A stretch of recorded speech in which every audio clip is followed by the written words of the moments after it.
കഴിഞ്ഞ 4 പതിറ്റാണ്ടുകൾ നീണ്ട സേവനങ്ങൾക്കു ശേഷം കരസേനയുടെ പ്രശസ്തമായ ബോഫേഴ്സ് പീരങ്കികൾ കളമൊഴിയാൻ പോകുന്നു. ഇന്ത്യയും പാകിസ്ഥാനും തമ്മിൽ നടന്ന 1999-ലെ കാർഗിൽ യുദ്ധത്തിൽ ഉയർന്ന മലനിരകളിൽ തമ്പടിച്ച പാക് സൈന്യത്തെയും ഭീകരവാദികളെയും തുരത്താൻ സൈന്യത്തെ വളരെയേറെ സഹായിച്ച ആയുധമായിരുന്നു ബോഫേഴ്സ് പീരങ്കികൾ.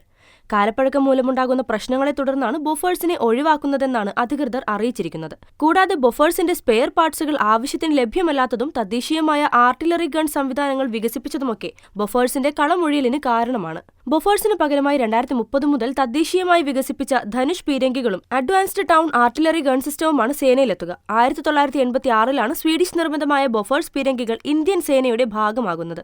കാർഗിൽ യുദ്ധത്തിൽ ഇന്ത്യയെ ഏറെ സഹായിച്ചെങ്കിലും ഇന്ത്യൻ രാഷ്ട്രീയത്തെ ഏറെ നാൾ പിടിച്ചുകുലുക്കിയ പേരായിരുന്നു ബോഫേഴ്സ്. അന്ന് രാജീവ് ഗാന്ധി നേതൃത്വം വഹിച്ച കേന്ദ്ര സർക്കാരിനെ ബോഫേഴ്സ് പീരങ്കികൾ വാങ്ങിയതുമായി ബന്ധപ്പെട്ടുയർന്ന അഴിമതി വിവാദം ഏറെ സമ്മർദ്ദത്തിലാക്കിയിരുന്നു. 1437 കോടി രൂപയുടെ ഇടപാടായിരുന്നു ഇത്. 64 കോടി രൂപയുടെ അഴിമതി ഈ ഇടപാടിൽ നടന്നെന്നായിരുന്നു ആരോപണം. അന്ന് വാങ്ങിയ 400 ബോഫേഴ്സ് പീരങ്കികളിൽ 200 എണ്ണം മാത്രമേ ഇപ്പോൾ ശേഷിക്കുന്നുള്ളൂ. നിലവിലിവയുടെ സാങ്കേതികവിദ്യ കാലഹരണപ്പെട്ടതാണ്. അത്യാധുനിക ആർട്ടിലറി ഗൺ സംവിധാനങ്ങളാണ് ഇന്ന് മിക്ക രാജ്യങ്ങളുടെയും പക്കലുള്ളത്. ഈ സാഹചര്യത്തിൽ ബോഫേഴ്സിന് പകരം തദ്ദേശീയമായി 2 ആർട്ടിലറി ഗണ്ണുകൾ ഇന്ത്യ വികസിപ്പിച്ചത്.